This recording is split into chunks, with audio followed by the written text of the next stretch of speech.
بسم اللہ الرحمن الرحیم نحمدہ ونصلی ونسلم علی رسولہ الکریم اما بعد فاعوذ باللہ من الشیطان الرجیم بسم اللہ الرحمن الرحیم وضرب اللہ مثلا قریۃ کانت آمنۃ مطمئنۃ یأتیہا رزقہا رغدا من کل مکان فکفرت بانعم اللہ فاذاقہا اللہ لباس الجوع والخوف بما كانوا یصنعون صدق اللہ مولانا العظیم وصدق رسولہ النبی الکریم الامین ونحن علی ذلک من الشاہدین والشاکرین والحمد للہ رب العالمین۔ قال اللہ تبارک و تعالی فی مقام آخر وَإِن تُعُدُّوا نِعْمَةَ اللَّهِ لَا تُحْصُوهَا صدق اللہ مولانا العظیم۔ تمام احباب درود پاک پڑھیے۔ الصلاۃ والسلام علیکہ یا رسول اللہ وعلی آلہ واصحابہ وسلم یا حبیب اللہ۔ الصلاۃ والسلام علیکہ یا رسول اللہ وعلی آلہ واصحابہ وسلم یا نبی اللہ۔ واجب الاحترام سامعین و حاضرین، اللہ کے فضل اور توفیق سے آج کے خطبہ جمعۃ المبارک میں یوم آزادی کی مناسبت سے چند باتیں عرض کروں گا۔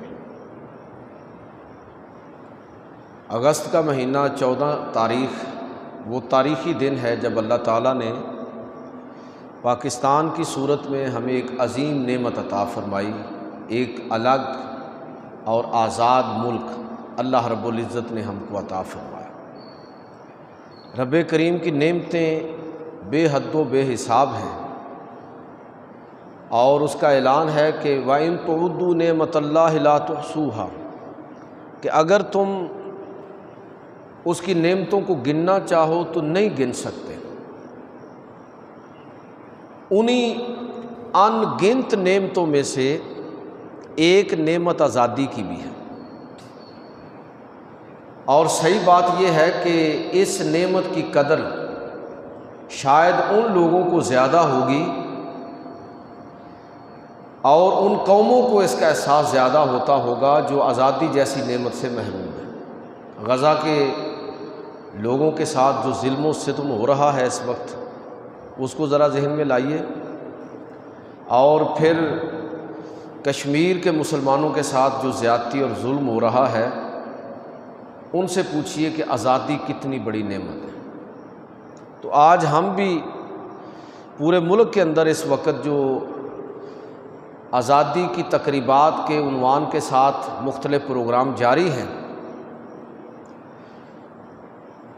تو اسی پہلو سے چند باتیں میں بھی آپ کی خدمت میں عرض کرنا چاہتا ہوں۔ یعنی جو اصل ہمارے کرنے کا کام ہے وہ کیا ہے کہ دن منائے جاتے ہیں، بعض دن قوموں کے اندر ایک قومی دن کے طور پر بھی منائے جاتے ہیں، بعض دن ایک مذہبی حوالے سے بڑی اہمیت رکھتے ہیں، اور آج کل تو جو UNO ہے یعنی اقوام متحدہ، انہوں نے بہت سارے جو انٹرنیشنل ڈیز ہیں ان کی اناؤنسمنٹ کر رکھی ہے، تاکہ لوگوں کے اندر ایک کسی خاص کہہ لیجئے کہ چیز کے بارے میں، کسی خاص عمل کے بارے میں لوگوں کے اندر اویئرنیس پیدا کی جا سکے۔ تو یہ دن منانا یہ قومی اور ثقافتی پس منظر میں بھی ہو سکتا ہے، بین الاقوامی تناظر میں بھی ہو سکتا ہے۔ تو یہ اس کی اصل اہمیت کیا ہے کسی بھی دن کو منانا، جو 14 اگست جس طرح ہم لوگ مناتے ہیں؟ تو میں عرض کرنا چاہوں گا کہ اصل اہمیت یہ ہے کہ ہم خاص طور پر اس وقت پاکستان، اللہ خیر ہی کرے، بس ہمیشہ پاکستان دوراہے پر ہی کھڑا ہوتا ہے کہ اور مشکل موڑ پر ہی ہوتا ہے۔ یہ مشکل موڑ پتہ نہیں کب ختم ہوگا اور اس دوراہے سے ہماری جان کب چھوٹے گی، لیکن اس وقت جو صورتحال ہے اس میں ضرورت اس امر کی ہے کہ ہم لوگوں کے اندر پاکستان کے حوالے سے اور نئی نسل کے اندر خاص طور پر پاکستان کے حوالے سے یہ اویئرنیس ضروری ہے کہ پوری قوم اس چیز کو پہچانے کہ آزادی کتنی بڑی نعمت ہے۔ تاکہ پاکستان سے ہماری محبت اور زیادہ ہو جائے۔ یہ جاننا بڑا ضروری ہے کہ بر صغیر کے اندر 764 برس تک حکمرانی کے بعد مسلمانوں نے ایک الگ وطن حاصل کرنے کے لیے کوشش کیوں کی؟ یہ اس ملک کے حصول کے لیے اتنی بڑی قربانیاں اور انسانی تاریخ کی سب سے بڑی ہجرت اور قربانیوں کی اخیر یہ ہے کہ 10 لاکھ لگ بھگ لوگ مسلمان یہ پارٹیشن کے دوران شہید ہوئے۔ تو یہ قربانیاں، یہ اتنا بڑا جو مشن اور مقصد کیا تھا جس کے لیے یہ اتنی بڑی قربانیاں دی ہیں، علیحدہ وطن حاصل کرنے کے لیے کوشش کی ہے۔ اس چیز کو سمجھنے کی ضرورت ہے کہ کیا وہ مشن، وہ مقصد پورا ہو گیا، اور کیا پاکستان سیاسی، معاشی اور ہر حوالے سے استحکام حاصل کر پایا ہے؟ یہ سوالات ہیں اور یہ وہ پہلو ہیں جن کی طرف ہماری آج زیادہ توجہ کی ہمیں ضرورت ہے۔ لیکن میں ان میں سے صرف ایک موضوع پر چند باتیں عرض کروں گا کہ اس وقت پورے پاکستان کے اندر جس طرح کا عدم استحکام ہے، دہشت گردی جس طرح روز افزوں ہے، لوگوں کے اندر جو سیاسی، معاشی عدم استحکام، پورا پاکستان جس طرح مضطرب ہے، تو اس اضطراب کو استحکام میں بدلنے کے لیے ریاست پاکستان نے عزم استحکام کے نام سے ایک پورا آپریشن لانچ کیا ہے۔ میں آج یہ آپ کی خدمت میں عرض کرنا چاہتا ہوں کہ پاکستان میں استحکام کیسے آ سکتا ہے۔ کیا ایک فوجی آپریشن کے ذریعے استحکام لایا جا سکتا ہے؟ تو یہ تو آپریشن ہم نے بہت سارے کیے ہیں، تو پاکستان مستحکم نہیں ہو سکا، پھر بھی وہی مسائل ہیں۔ اس کا مطلب یہ ہوا کہ کوئی فوجی آپریشن پاکستان میں استحکام لانے سے قاصر ہے۔ تو پھر یہ دیکھنا چاہیے کہ پاکستان میں استحکام کیسے آ سکتا ہے، یہ ہماری آج کی گفتگو ہے۔ تو پہلی چیز جو میں آپ کی خدمت میں عرض کرنا چاہتا ہوں کہ پاکستان میں استحکام کے لیے ضروری ہے کہ جس عزم کے ساتھ، جس وعدے کے ساتھ اور جس کمٹمنٹ کے ساتھ ہم نے یہ وطن حاصل کیا تھا، ایک الگ خطہ زمین، ایک الگ وطن، کہ ہم ایک ایسا وطن حاصل کرنا چاہتے ہیں جہاں پر مسلمان اسلام کے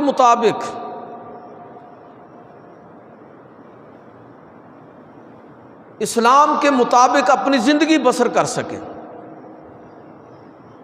ایک ایسا ملک۔ ورنہ دیکھیے نا کہ سوچنے والی بات ہے کہ 764 برس تک تو بر صغیر پر حکومت کی ہے، اس کے بعد وہ ضرورت، کون سی ضرورت پیش آئی کہ جس کے لیے لوگوں کے اندر یہ فکر پیدا ہوئی کہ ہمیں ایک الگ آزاد ملک کی ضرورت ہے۔ تو میرے بھائیوں، وہ مقصد ایک ہی تھا، وہ مقصد یہ تھا کہ ہم ایک ایسا خطہ زمین کہ جہاں پر بے خوف ہو کر ہم قرآن و سنت کے مطابق اپنی زندگی بسر کر سکیں، ایک ایسا خطہ زمین، ایک ایسا مضبوط اور مستحکم ملک کہ جو ہندوستان کے باقی لوگوں کی بقا کا ضامن ہو، جو دنیا کے لیے رول ماڈل بن سکے۔ اسلام کے نام پر ایک ایسا ملک ہم نے حاصل کیا۔ تو اس کا مطلب یہ ہے کہ پاکستان کا مطلب کیا، لا الہ الا اللہ کا جو نعرہ لگایا گیا تھا اور جس مقصد کے تحت وہ یہ ملک حاصل کیا گیا تھا، اگر ہم اس ملک کے اندر استحکام لانا چاہتے ہیں تو ضروری ہے کہ اس مقصد کو حاصل کیا جائے، اس منزل کی طرف پیش قدمی کی جائے۔ پاکستان کا اس وقت سب سے بڑا مسئلہ کیا ہے کہ وہ مقصد ہی کھوٹا ہو گیا۔ ہماری نظروں سے اوجھل ہو گیا جس مقصد کے لیے ہم نے یہ ملک حاصل کیا تھا۔ اللہ رب العزت کا وعدہ ہے کہ یا ایھا الذین آمنوا ان تنصروا اللہ ینصرکم ویثبت اقدامکم، اے ایمان والو اللہ کی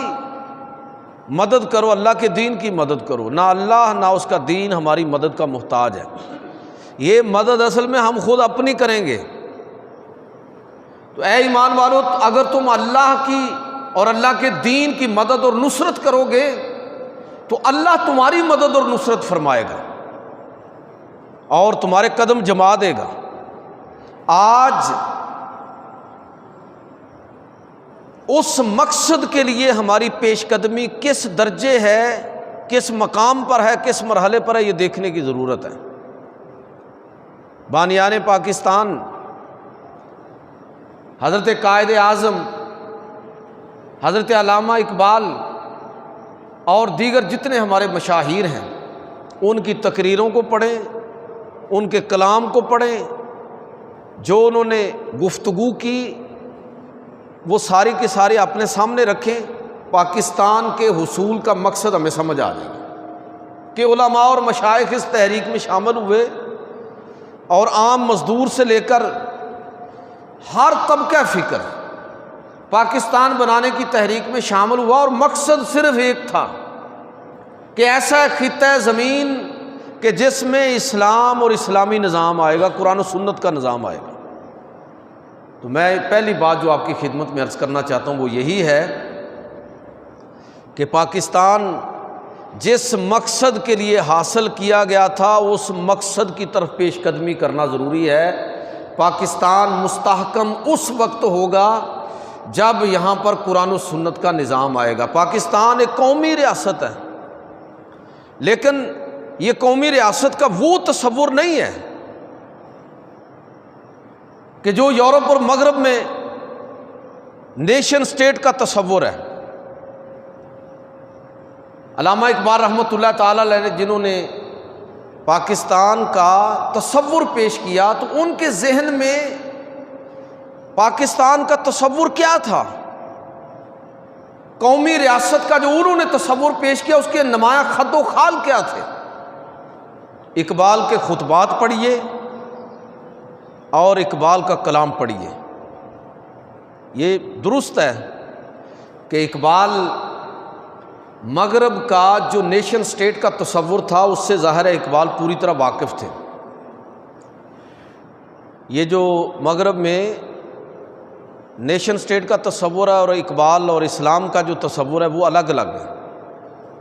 اس کی تاریخ اگر آپ پڑھیں، ٹریٹی آف ویسٹ فالیہ 1648، یہ جو معاہدہ ہوا یورپ کے اندر خانہ طویل 30 سالہ خانہ جنگی کے بعد، یورپ کا جو ایلیٹ تھی، ان کے جو انٹلیکچوئل تھے وہ آپس میں بیٹھے اور یہ ایک معاہدہ کیا، ویسٹ فالیہ کا معاہدہ، treaty of Westphalia, nation state. اس کے نتیجے میں پورا یورپ جو ہے وہ چھوٹے چھوٹے ٹکڑوں کے اندر تقسیم ہوا۔ آپ دیکھ لیجئے کہ اس وقت جو یورپین یونین ہے یہ انہی مختلف ٹکڑوں کا اور مختلف عنوانات، کوئی یہ والا ہے ملک، کوئی فن لینڈ ہے، کوئی سائپرس ہے، کوئی یو کے ہے، کوئی فرانس ہے، کوئی ہے، کوئی ہے، تو چھوٹے چھوٹے ٹکڑوں کے اندر تقسیم، نیشن سٹیٹ۔ اقبال بھی اس تصور سے واقف ہیں اور اس کے اثرات سے بھی واقف ہیں، لیکن اقبال نے، مولانا جمال الدین افغانی نے اور دیگر مسلمان مفکرین نے نیشن سٹیٹ کے اس تصور کو تسلیم کرنے کے ساتھ ساتھ اس کو اسلام کے پس منظر میں لوگوں کے سامنے بیان کیا۔ تو پاکستان ایک قومی ریاست ہی نہیں ہے بلکہ اسلامی ریاست ہے، وہ اسلامی ریاست کے جس کے خط و خال اقبال نے پیش کیے، جس کی شکل اور صورت اقبال نے اپنے کلام کے اندر اور اپنے خطبات کے اندر واضح کی، اپنی تقریروں کے اندر واضح کی، وہ خطبہ الہ آباد ہو یا اس کے علاوہ باقی خطبات، یا اقبال کا جو کلام ہے کہ انہوں نے واضح کیا کہ اسلامی ریاست اور اس کے خد و خال کیا ہوں گے، اس کا تصور کیا ہوگا۔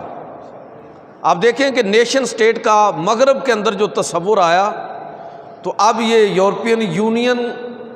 یہ گویا کہ ریفریزنگ ہے اس کی، کہ انہوں نے بارڈر ہلکے کر دیے ہیں، اوپن کر دیے ہیں، وہ دوبارہ وہ لوگ آپس میں ملے ہیں۔ اس کا مطلب یہ ہے کہ نیشن سٹیٹ کا وہ تصور جو ہے انسانوں کو جس طرح اس نے تقسیم کیا، اس تقسیم کو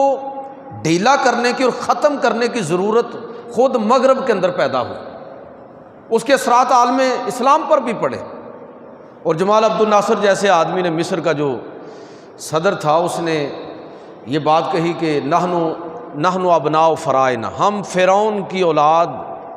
اور اس کی نسل سے ہونے پر ہمیں فخر ہے۔ یہ جمال عبد الناصر نے کہا۔ نیشن سٹیٹ یہ ہے کہ جغرافیائی ثقافتی پس منظر میں آپ ملک اور قوموں کو تیار کریں گے اور ملک قائم ہوں گے۔ علامہ اقبال رحمۃ اللہ تعالی علیہ نے پاکستان کا جو تصور پیش کیا، نہ تو یہ مغرب کا وہ والا تصور ہے نیشن سٹیٹ کا، اور نہ ہی یہ وہ تصور ہے جس کی جھلکیاں آپ کو اس وقت بدقسمتی سے آپ دیکھ لیجئے کہ غزہ ہے اور پورا عالم عرب وہاں پر موجود ہے، روزانہ غزہ کے اندر تباہی ہو رہی ہے۔ لیکن وہ جو اسلام کا ہم ملت کا جو تصور ہے وہ کہاں گیا؟ ملت کا تصور، یہ ملت گم کر دی انہوں۔ اقبال نے یہی بات کہی تھی کہ اپنی ملت پر قیاس اقوام مغرب سے نہ کر، خاص ہے ترکیب میں قوم رسول ہاشمی، ان کی جمعیت کا ہے ملک و نسب پر انحصار، قوت مذہب سے مستحکم ہے جمعیت تیری، اور فرمایا کہ دامن دین ہاتھ سے چھوٹا تو جمعیت گئی، دامن دین ہاتھ سے چھوٹا تو جمعیت کہاں، اور جمعیت ہوئی رخصت تو ملت بھی گئی، تو سب کچھ برباد ہو جائے گا۔ لہٰذا ریاست کا وہی تصور اسلام اور مسلمانوں کی بقا اور ترقی کے لیے ضروری ہے جس کا تصور حضرت علامہ اقبال نے دیکھا، تصور پیش کیا، اور جس کو عملی تعبیر جو ہے علامہ اقبال اور اس کے بعد قائد اعظم کی قیادت کے اندر بر صغیر کے زعماء اور امت کے مشاہیر نے کی ہے۔ تو اس تصور کو دوبارہ دریافت کرنے کی ضرورت ہے۔ جو پہلا نقطہ میں عرض کر رہا وہ یہ ہے کہ پاکستان کا استحکام کیسے ممکن ہے۔ اس کے لیے پہلی چیز یہ ہے کہ جس قربانی کے ساتھ یہ ملک حاصل کیا گیا تھا، ان خاندانوں سے ذرا پوچھیں جن خاندانوں نے ہجرت کی ہے کہ انہوں نے کس طرح اپنے وطن کی، اپنے تمام مفادات کی قربانی دے کے، اپنی جانیں بچا کے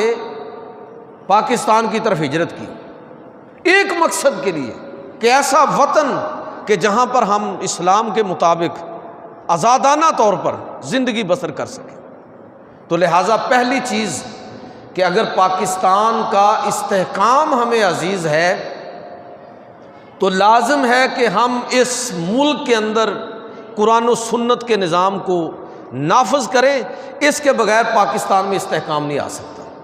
تو پہلی بات جو میں آپ کی خدمت میں یہ عرض کرنا چاہتا تھا۔ دوسری چیز کہ پاکستان میں استحکام کے لیے دوسری یہ کہ معاشی عدل قائم کیا جائے ملک کے اندر۔ نبی کریم صلی اللہ علیہ وسلم کی حدیث بڑی جامع حدیث ہے، سماعت فرمائیں۔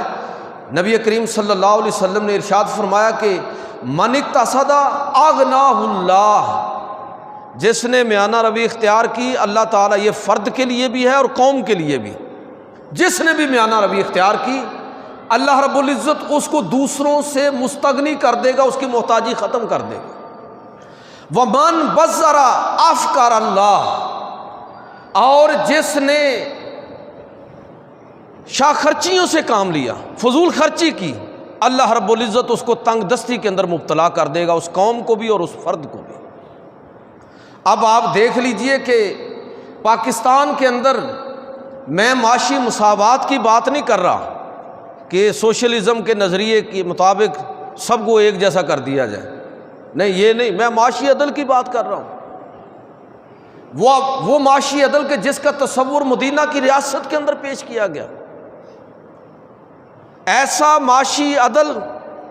کہ جو ریاست کی ترجیحات میں ہے کہ لوگوں کی معاشی ضروریات، ان کے لیے کھانے پینے، رہنے سہنے، روزمرہ ضروریات کی ذمہ داری، اس کا اہتمام کرنا، اس کے لیے وسائل فراہم کرنا، یہ ریاست کی ذمہ داری ہے۔ یہ بڑی باریک بات ہے اگر سمجھنے کی ہم کوشش کریں کہ ہجرت کے بعد اللہ کے پیغمبر صلی اللہ علیہ وسلم نے مواخات مدینہ قائم فرمائی، مہاجرین اور انصار کو آپس میں بھائی بھائی بنایا۔ یہ بھائی بھائی بنانا کس مقصد کے لیے تھا؟ میرے بھائیوں غور کریں گے تو سمجھ آئے گی کہ یہ لوگوں کی معاشی تنگ دستیوں کا علاج کرنے کے لیے مواخات کا ادارہ نبی کریم صلی اللہ علیہ وسلم نے قائم فرمایا کہ بعض بھائی دوسرے بھائیوں کی معاشی کفالت کی ذمہ داری اٹھائیں، ورنہ سوسائٹی کے اندر عدم استحکام پیدا ہوگا۔ ایک طرح کا توازن ضروری ہے، اور اکثر میں یہ حوالہ دیا کرتا ہوں کہ اسلام وہ دین ہے کہ جس نے روحانی جرائم پر معاشی سزائیں جو ہیں وہ لاگو کی ہیں۔ روزہ ٹوٹ جائے تو جرم تو اللہ تعالیٰ کا بندے نے کیا ہے، قسم ٹوٹ گئی ہے تو مجرم تو اللہ کا ہوا ہے وہ شخص، لیکن حکم یہ ہے کہ 60 مسکینوں کو کھانا کھلاؤ، 10 مسکینوں کو کھانا کھلاؤ، حکم یہ ہے کہ غلام آزاد کرو۔ اس نوعیت کی روحانی جرائم پر معاشی سزاؤں کا اصل مقصد کیا ہے؟ یہ مقصد ہے کہ اسلام معیشت کو، لوگوں کے معاشی مسائل کو کتنی اہمیت دیتا ہے۔ تو اب پاکستان بننے کے بعد چاہیے یہ تھا کہ اس معاشی عدل کو قائم کیا جاتا، لیکن بدقسمتی سے آپ دیکھ لیجئے کہ پاکستان میں آج تک وہ جاگیرداری نظام اسی طرح قائم ہے کہ ایک شخص جو ہے ایشیا کا سب سے بڑا جاگیردار اور سب سے زیادہ جسے آپ لینڈ لارڈ کہہ سکتے ہیں، جو مافیاز دنیا کے اندر ہیں ان میں زمینوں کے حوالے سے، تو سب سے بڑا پاکستان کے اندر سب سے بڑا جاگیرداری مضبوط نظام ہے۔ غلام مصطفیٰ جتوئی سابق کیئر ٹیکر وزیر اعظم، 85,000 ایکڑ رقبے کا اکیلا مالک، اور یہ ایک مثال نہیں ہے، سندھ سارا، جنوبی پنجاب سارا، اور یہ سینٹرل پنجاب جو آپ کا یعنی اویئرنیس کے حوالے سے سب سے ریچ علاقہ یہ ہے، یہاں لوگوں کے ہزاروں ایکڑ کے مالک ہیں لوگ۔ کیا یہ چاہیے نہیں تھا کہ پاکستان بننے کے ساتھ ہی اب بھی کیا جا سکتا ہے کہ ایک مخصوص تعداد طے کر کے، مقدار طے کر کے باقی عام لوگوں کے اندر تقسیم کی جاتی جائے زمینیں اور یہ سارے ایسٹ، لیکن کچھ لوگ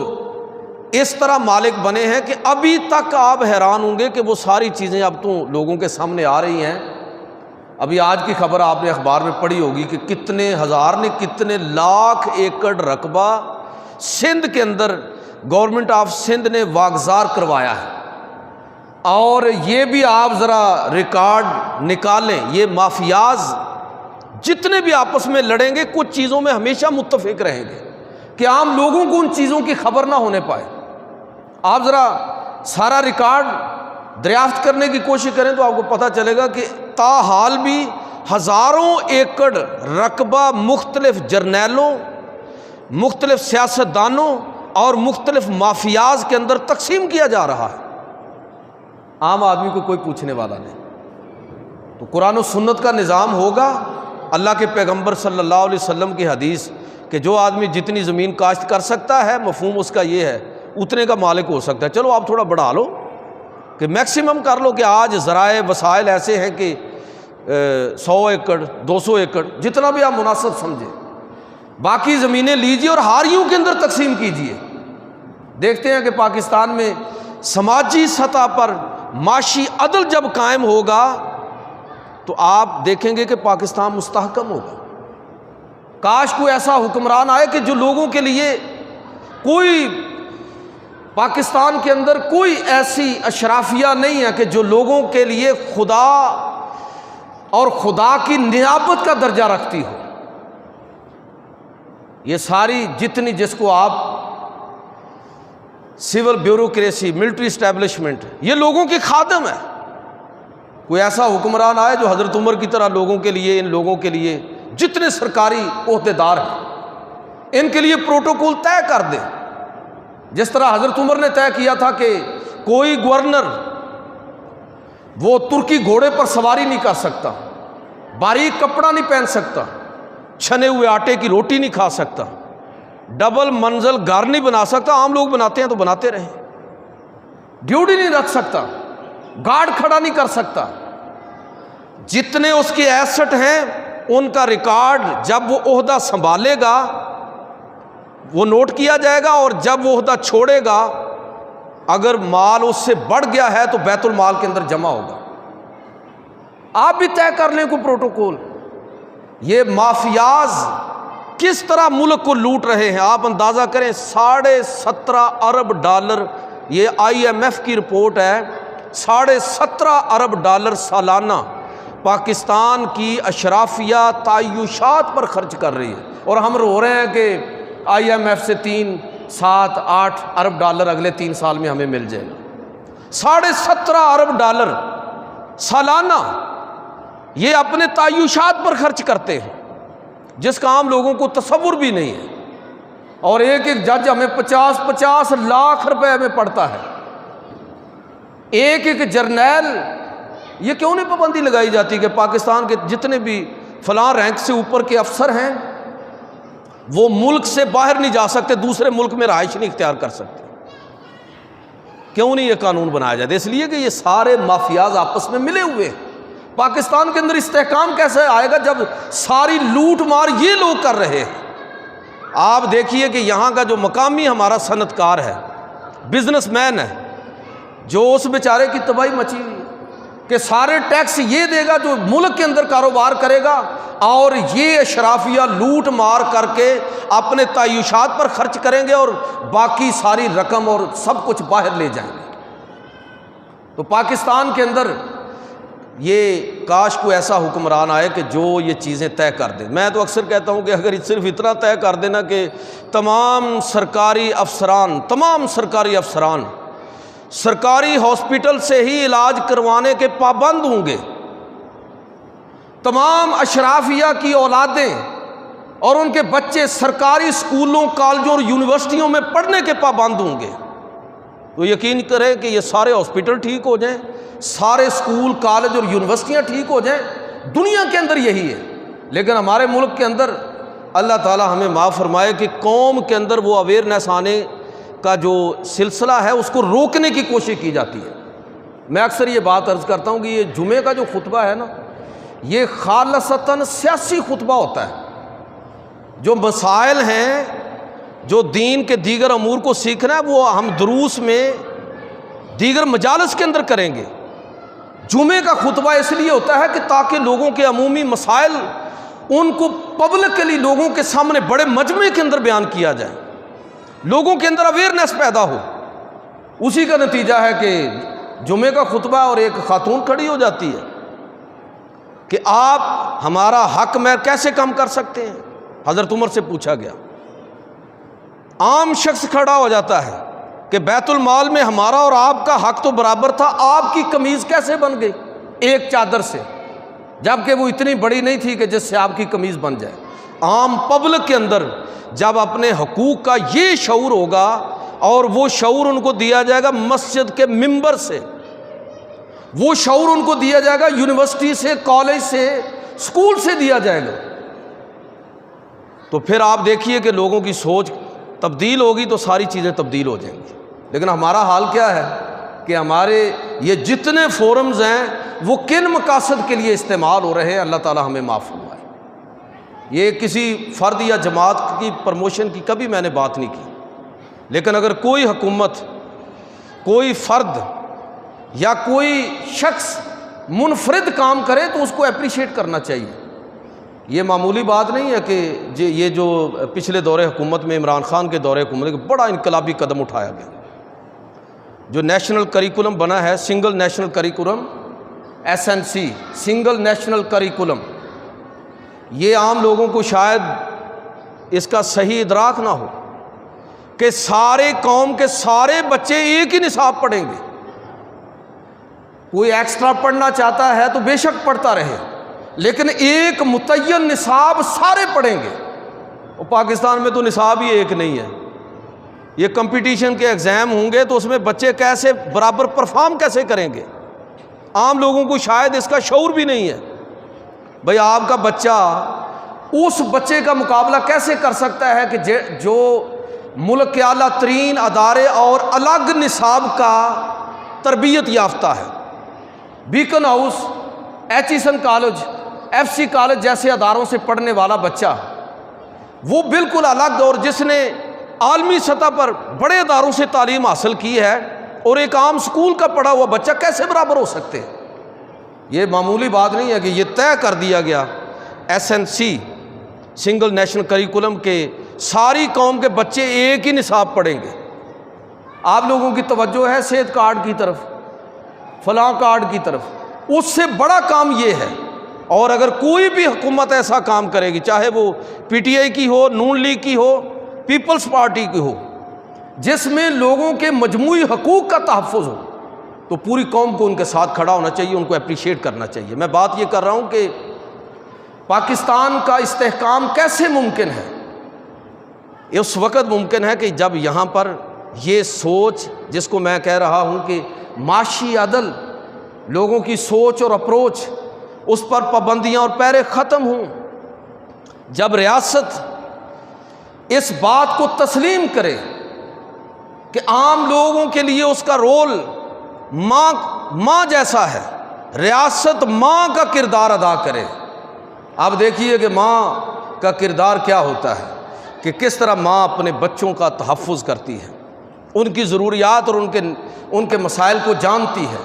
ٹائم تھوڑا ہے، میں بہت ساری باتیں رہ جائیں گی، تو میں آخری بات عرض کرنا چاہتا ہوں، آخری 5 منٹ باقی ہیں،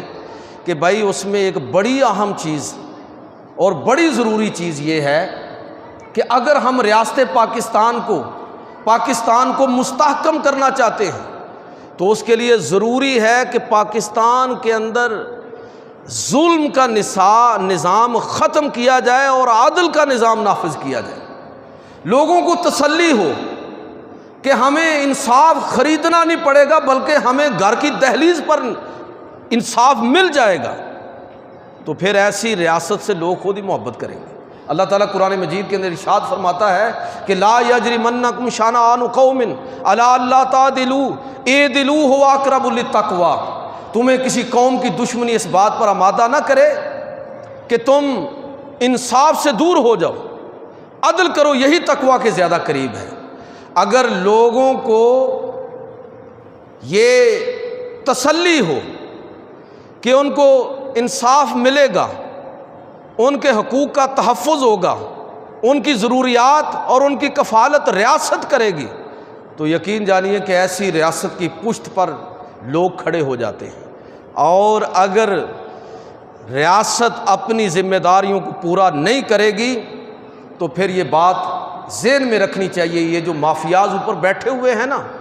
یہ دیکھ لیں ذرا سامنے بنگلہ دیش کو، کہ $40 ارب سے زیادہ کی معیشت ہے ان کی، ہماری تو 5, 6, 7, 8 ارب ڈالر کی معیشت ہے۔ جس طرح لوگوں نے ملک کو برباد کیا ہے، وہاں سیاسی استحکام، معاشی استحکام، وہ سیاسی استحکام کی بنیاد نہیں بن سکا، فوج حکومت کو نہیں بچا سکی۔ ریاست کے استحکام کے لیے فوج ضروری ہے، مضبوط فوج ضروری ہے، لیکن یہ یاد رکھنے والی بات ہے کہ صرف فوج ریاست کو مستحکم نہیں کر سکتی، صرف فوج جو ہے یہ ریاست کی بقا کے لیے کافی نہیں ہے۔ اگر صرف فوج کافی ہوتی تو 1971 میں بنگلہ دیش الگ کیوں ہو گیا؟ اور یاد رکھیے کہ اس سے بھی اگلی بات، مذہب بھی آپ کو نہیں جوڑ سکتا۔ ریاست کے استحکام اور اس کی بقا کے لیے صرف مذہب کافی نہیں ہے۔ ہمارا اور بنگلہ دیش کا، وہاں کے لوگوں کا مذہب تبدیل ہو گیا تھا 1971 میں، وہ بھی مسلمان ہیں، بلکہ ہم سے اچھے مسلمان ہیں، ہم بھی مسلمان ہیں۔ اس کا مطلب یہ ہے کہ مذہب بھی پاکستان کو ٹوٹنے سے نہیں بچا سکا۔ مذہب روحانی وحدت پیدا کرتا ہے، اور اگر آپ کے حکمران عقل مند ہوں تو اس روحانی وحدت کو سیاسی وحدت میں تبدیل کر سکتے ہیں، یہ ہو سکتا ہے۔ لیکن صرف فوج ملک کو بچا لے گی، ناممکن۔ صرف مذہب لوگوں کو آپس میں جوڑے رکھے گا، ناممکن۔ تو پھر کون سی چیز ریاست کی، ملک کی بقا کی ضامن ہے؟ یہ فوج بھی ضروری ہے، مذہب کی مناسبت بھی بڑی اہمیت رکھتی ہے، لیکن میرے بھائیوں ملک اس وقت بچے گا جب عوام اس ریاست، اس حکومت اور اس ملک کے ساتھ کھڑے ہوں گے۔ عوام، اور عوام کب کھڑے ہوتے ہیں؟ جب عوام کے حقوق کا تحفظ ہو، عوام کو جب یہ یقین ہو کہ ان کے حقوق کا تحفظ ہوگا تو لوگ، عوام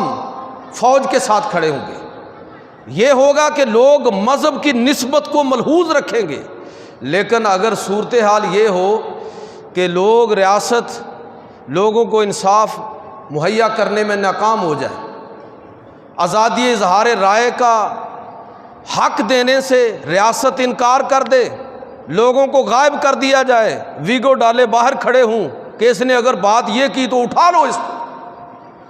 تو یہ ہماری اشرافیہ کو یہ بات سمجھنی چاہیے کہ پاکستان مستحکم کب ہوگا؟ جب آپ ملک کے اندر لوگوں کے حقوق کا تحفظ کریں گے، جب ریاست ماں کا رول ادا کرے گی، ریاست اپنی ذمہ داریوں کو سنبھالے اور عوام اپنی ذمہ داریوں کو سنبھالے، اس کے بغیر پاکستان مستحکم نہیں ہو سکتا۔ دعا کرتا ہوں کہ اللہ تعالی ہمیں اپنے ملک کو، جو پچھلے کتنے مسلسل آزادی کے بعد نازک موڑ پر کھڑا ہے اور دوراہے پر کھڑا ہے، اللہ کرے کہ وہ نازک موڑ ختم ہو جائے، اللہ کرے کہ وہ دوراہا ایک سمت کے اندر تبدیل ہو جائے، اور پاکستان جس مقصد کے لیے ہم نے حاصل کیا تھا، اللہ پاک ہمیں اس مقصد کو حاصل کرنے کی توفیق عطا فرمائے۔ وما علینا۔